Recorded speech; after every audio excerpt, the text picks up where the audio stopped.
கர்த்தருடைய பரிசுத்த நாமத்திற்கு ஸ்தோத்திரம். நீங்கள் யோவான் யாக்கோபு 5வது அதிகாரம் 16வது வசனத்தை தியானிக்க இருக்கிறோம். யாக்கோபு 5:16. ஜெபத்தோடு இந்த செய்திக்குள்ளே கடந்து செல்லும். ஆறுதலின் தெய்வமே,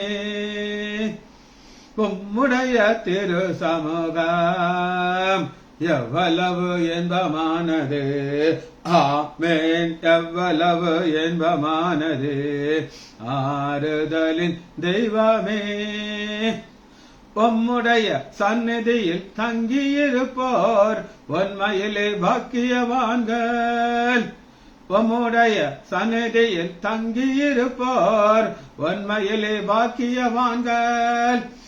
தூய மனதுடனே துதிப்பார்கள், துதித்துக் கொண்டிருப்பார்கள். ஆமென், துதித்துக் கொண்டிருப்பார்கள். ஆறுதலின் தெய்வமே, உம்முடைய திரு சமூகம் எவ்வளவு இன்பமானது. ஆமென், எவ்வளவு இன்பமானது. உம்மிலே பலன் கொள்ள மனிதர்கள் எல்லாம் உண்மையிலே பாக்கியவான்கள்.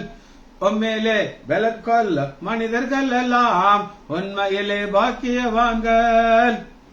தூய மனதோடு ஓடினாலும் இலைப்படையார், நடந்தாலும் சோர்வடையார்.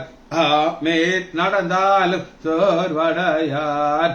ஆறுதலின் தெய்வமே, உம்முடைய திரு சமூகம் எவ்வளவு இன்பமானது. ஆமென், எவ்வளவு இன்பமானது. கண்ணீர் பாதையில் நடக்கும் போதெல்லாம் களிப்பான நீரூற்றாய் மாற்றிக் கொள்வார்கள். கண்ணீரின் பாதையில் நடக்கும் போதெல்லாம் களிப்பான நீரூற்றாய் மாற்றிக் கொள்வார்கள். வல்லமை மேலே வல்லமை கொண்டு சியோனை காண்பார்கள். ஆமென், சியோனை காண்பார்கள். ஆறுதலின் தெய்வமே, உம்முடைய திரு சமூகம் எவ்வளவு இன்பமானது. ஆமென், எவ்வளவு இன்பமானது. வேறிடத்தில் 1000 நாள் வாழ்வதை விட உம்மிடத்தில் ஓர் நாள் மேலானது. வேறிடத்தில் 1000 நாள் வாழ்வதை விட உம்மிடத்தில் ஓர் நாள் மேலானது. ஒவ்வொரு நாளும் உமது இல்லத்தின் வாசலில் காத்திருப்பேன். ஆமென், வாசலில் காத்திருப்பேன். இயேசுவின் நாமத்தினாலே ஜெபங்கள் பிதாவே, ஆமென். கர்த்தருடைய பரிசுத்த நாமத்திற்கு ஸ்தோத்திரம். சம்பந்தி அம்மா praise lord, Arokiyaraj brother praise lord, Nagarathnam Ammal praise lord, doctor Marikani praise lord. கர்த்தர் நல்லவர். Daniel Rajesh praise lord. யாக்கோபு 5வது அதிகாரம் 16வது வசனத்தை நீங்க தியானிக்க இருக்கிறோம். இப்ப சூழ்நிலை நான் சொல்லிடுறேன் உங்களுக்கு. சபையில ஒரு சிலர் வியாதிப்படுகிறார்கள். அந்த வியாதியுடைய காரணம் பாவம். இது யாராக இருக்கலாம் அப்படின்னு நீங்க கேட்டீங்கன்னா ஐஸ்வர்யவான்களா இருக்கலாம்.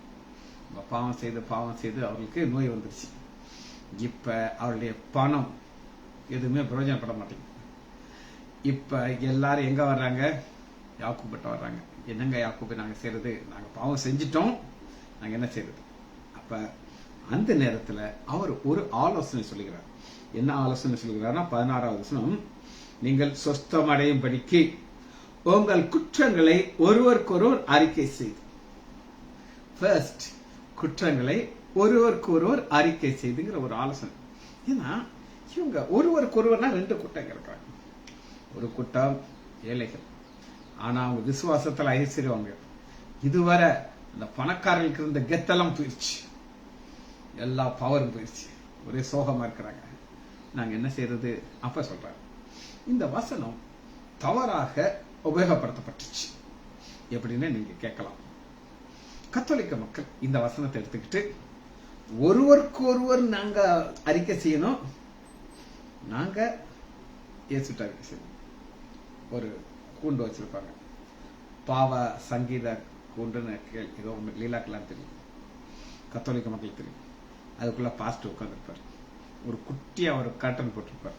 அந்த பக்கம் நின்று நீங்க இந்த வாரத்தில் செய்த பாவங்கள் எல்லாம் அறிக்கை செய்யணும். யார்கிட்ட அறிவிக்கை செய்யணும்? பாஸ்டர்ட்ட. எதை வச்சு அதை எடுத்துக்கிட்டாங்கன்னா இந்த வசனத்தை வச்சுதான். யாக்கோபு 5வது அதிகாரம் 16 நீங்கள் சுத்தம் படைப்படிக்கு உங்கள் குற்றங்களை ஒருவருக்கு ஒருவர் அறிக்கை செய்து. தவறான ஒரு காரியம் அப்படின்னு கேட்டீங்கன்னா, நம்ம முழங்கால் படிட்டு ஆண்டவரே நான் ஒரு பாவியா இருக்கிறேன் மேல் இறக்காம சொல்லி நம்முடைய பாவத்தை அறிக்கை செய்யறோம். அவர் கேட்கிறாரு, நமக்கு மன்னிக்கிறார். ஆனா ஒரு மனிதன் போய் சொல்ல வேண்டியிருக்கு. இப்ப நீங்க ரொம்ப ஒரு பெரிய விஐபின்னு வச்சுக்கோங்களேன். நீங்க எங்க வந்து முழங்கால் போடணும்? அந்த பாஸ்டுடைய சேம்பர். அவரு நைசா காட்டன் இருந்தாலும் தெரியும் யாரு சொல்றாங்கன்ட்டு. நீங்க அரசல் புரசலா சொல்லணுமா, கிளியரா சொல்லணும்? கிளியரா சொல்லணும். நீங்க செய்த பாவத்தை அறிக்கை செய்யணும். ஆண்டவர்கிட்ட கிடையாது. ஒருவருக்கு ஒருவர்ல இங்க பாஸ்டர் பண்ணிருப்பாரு. ஆனா அது ராங். இன்னைக்கு இதைத்தான் நம்ம பார்க்க போகிறோம். இது ஃபர்ஸ்ட் ஒருவருக்கு ஒருவர் அறிக்கை செய்துங்கிறத எப்படி இதை ஆரம்பிக்குது அப்படின்னு கேட்டீங்கன்னா, முதல் வசனத்தை எடுத்துக்கொள்ளும். ஆதியாகமம் 41வது அதிகாரத்துல இந்த ஒருவருக்கு ஒருவர் எங்க இருந்து ஆரம்பிக்குது அப்படின்னு கேட்டீங்கன்னா, 41வது அதிகாரம் 9வது வசனம். இப்ப இது ஒருவருக்கு ஒருவர் யாருன்னா, பானபாத்திரக்காரன் ஒரு தப்பு பண்ணிட்டான்.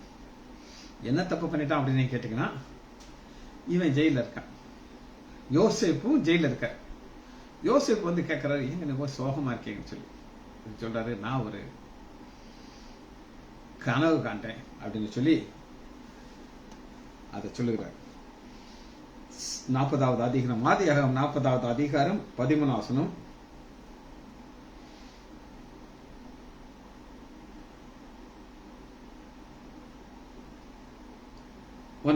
அப்பொழுது பானபாத்திரக்காரன் தலைவன் யோசேப்பை நோக்கி, என் சொப்பனத்திலே ஒரு திராட்சை செடியை எனக்கு முன்பாக இருக்க கண்டேன். பானபாத்திரக்காரன் யாருன்னா, இவன் ரொம்ப கீ போஸ்ட் இருக்கு. ராஜா என்ன குடிக்கணுமோ அதை ஒரு குடிக்கணும். குடிச்சிட்டு ஓகே சொன்னா தான் ராஜாவே சாப்பிடணும். இவரை ஒரு தவறாக இவர் மேல ஒரு குற்றச்சாட்டு உள்ள போட்டாங்க. இவருக்கு ஆண்டவர் ஒரு தரிசனத்தை கொடுக்கிறார்.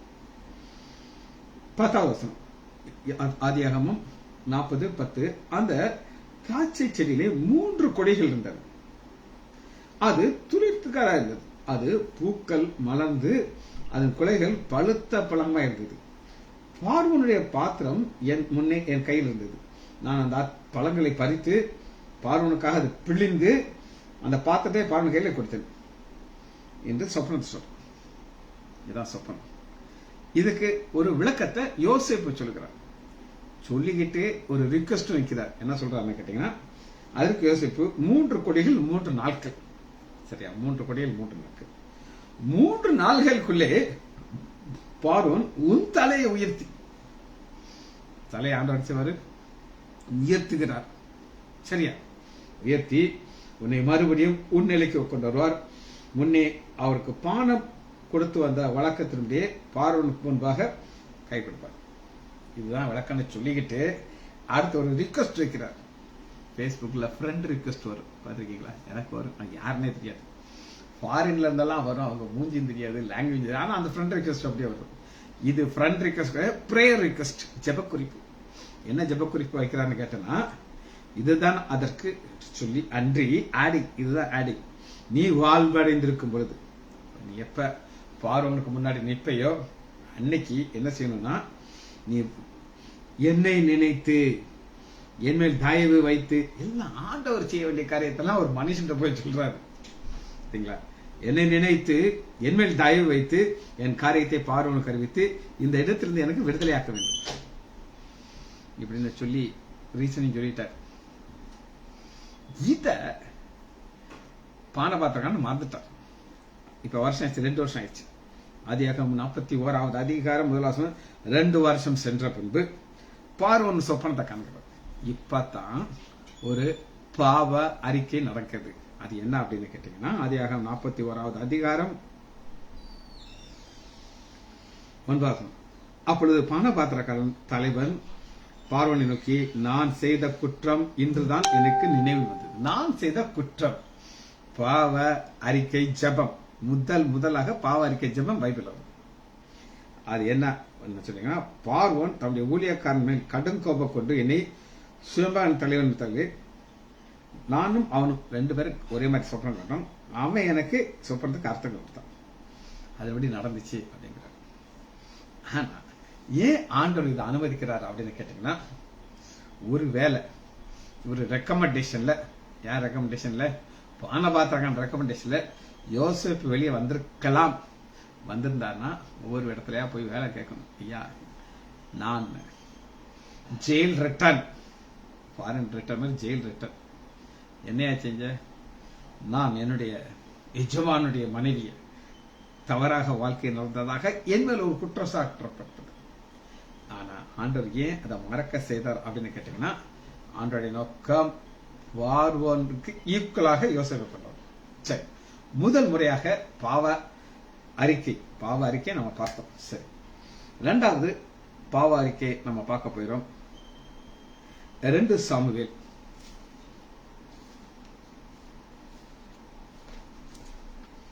19 2 சாமுவேல் 19 ராஜாவை நோக்கி, என் ஆண்டவன் என் அக்கிரமத்தை என் மேல் சுமத்தாமலும் என் ராஜாவாகிய என் ஆண்டவர் எருசலேம் என்று புறப்பட்ட அவரிடத்திலே உமது அடியேன் செய்த துரோகத்தை ராஜா நான் செய்த துரோகம் சொல்றார். யார் இதை சொல்லுகிறார்? ரொம்ப முக்கியமான காரியம்.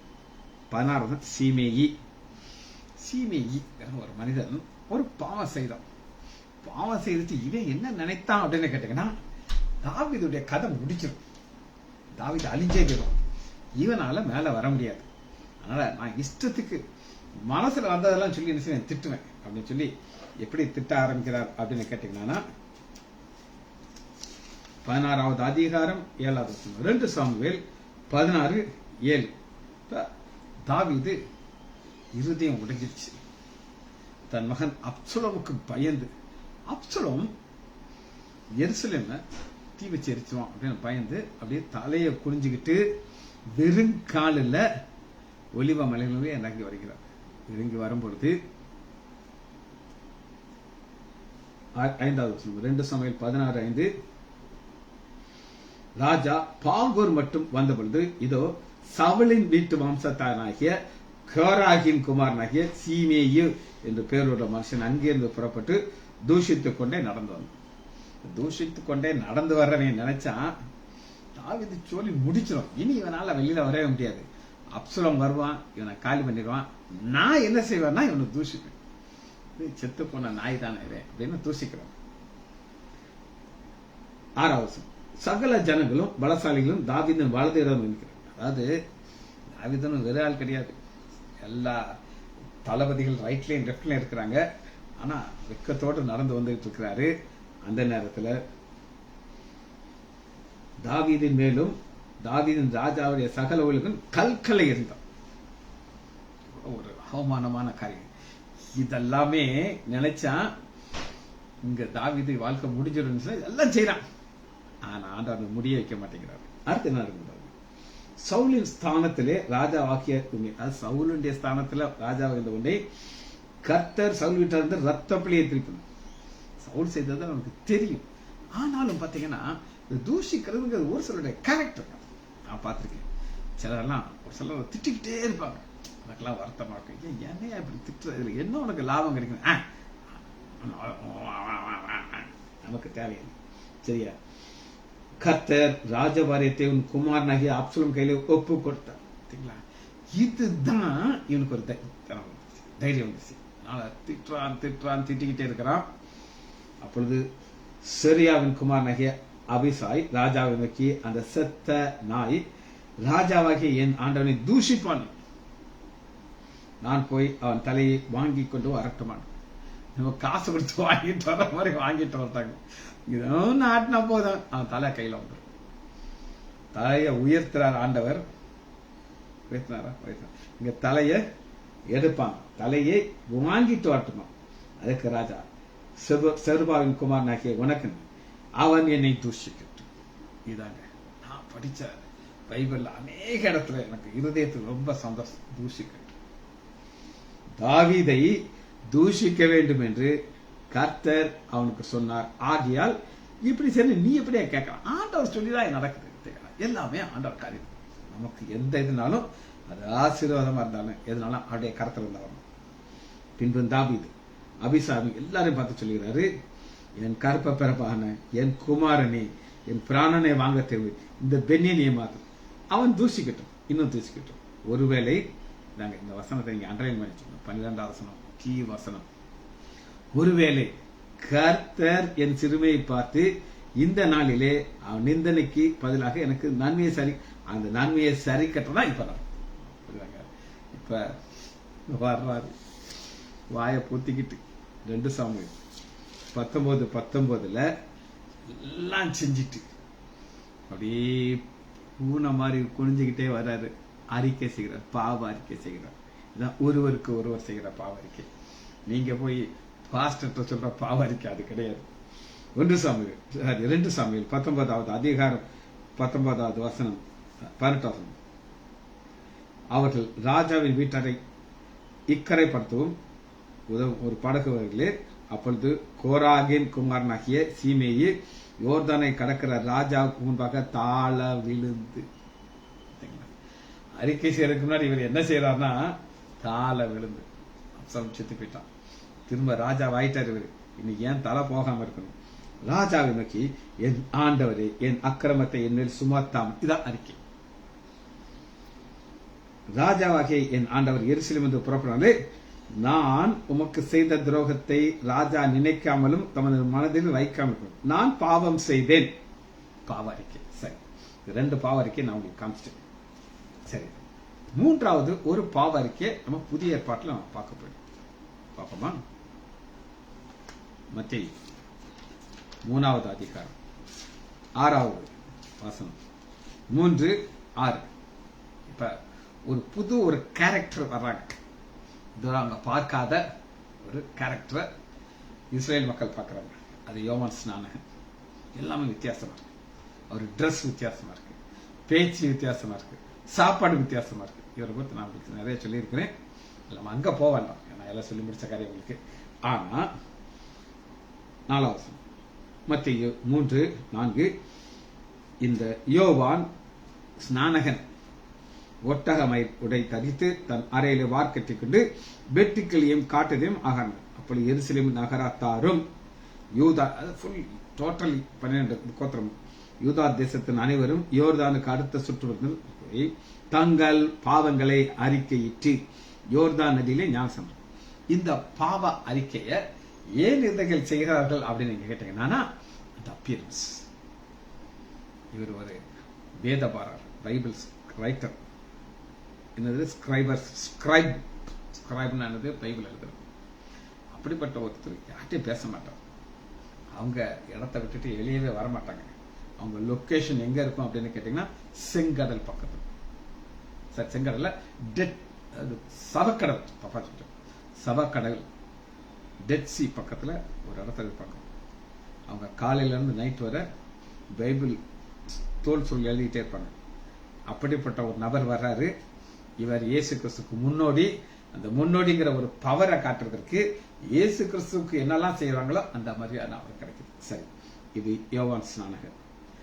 அடுத்து ஆண்டவராகிய இயேசு கிறிஸ்து ஒரு ஆலோசனை சொல்லுகிறார். நீங்க என்ன செய்யணும் அப்படின்னு சொல்லி மத்தேயு 18வது அதிகாரம் 15வது வசனத்தை 18-15. இப்ப சபைக்குள்ள வந்தாச்சு.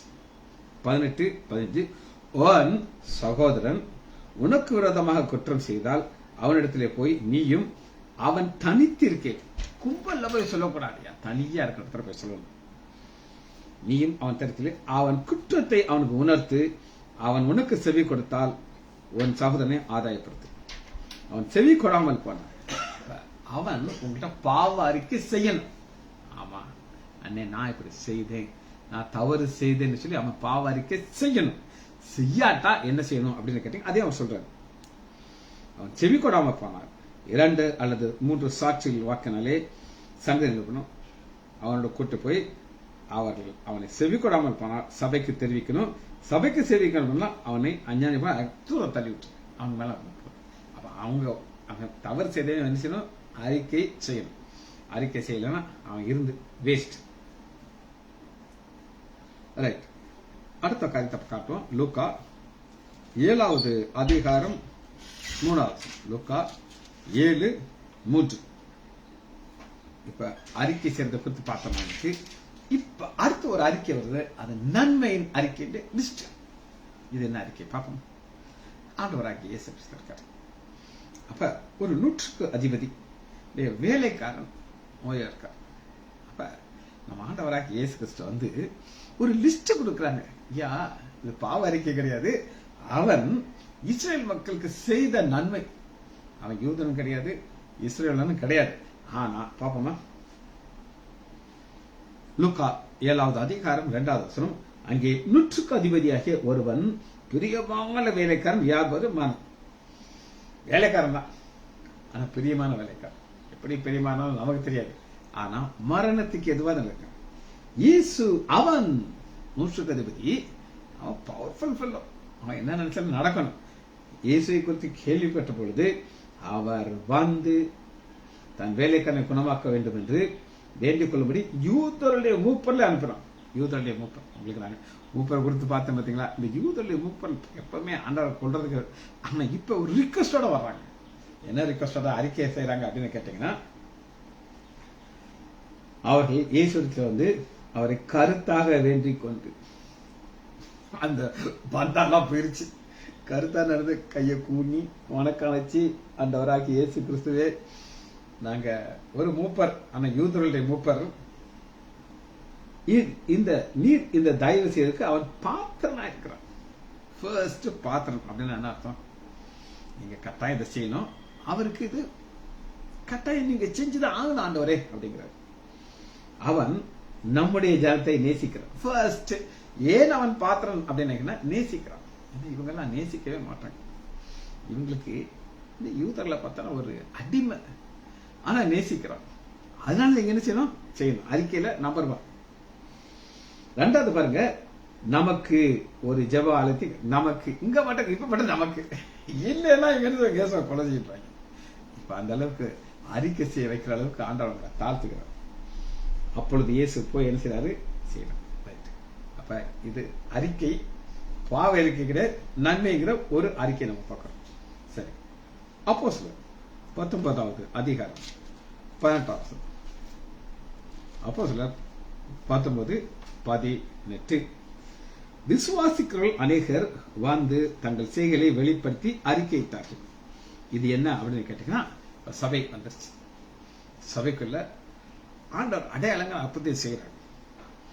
இங்க 12வது வசனத்துல 11வது வசனத்துல பவுல் கையினாலே தேவன் விசேஷமான அற்புதங்களை செய்யறார். அந்த அற்புதங்கள் செய்ய செய்ய செய்ய செய்ய சரீரத்தில் உருமாலையும் கச்சைகளையும் உடனே ஆவியில நீ அந்த அளவுக்கு ஒரு பெரிய அற்புதம் நடக்குது. அற்புதம் நடக்க நடக்க நடக்க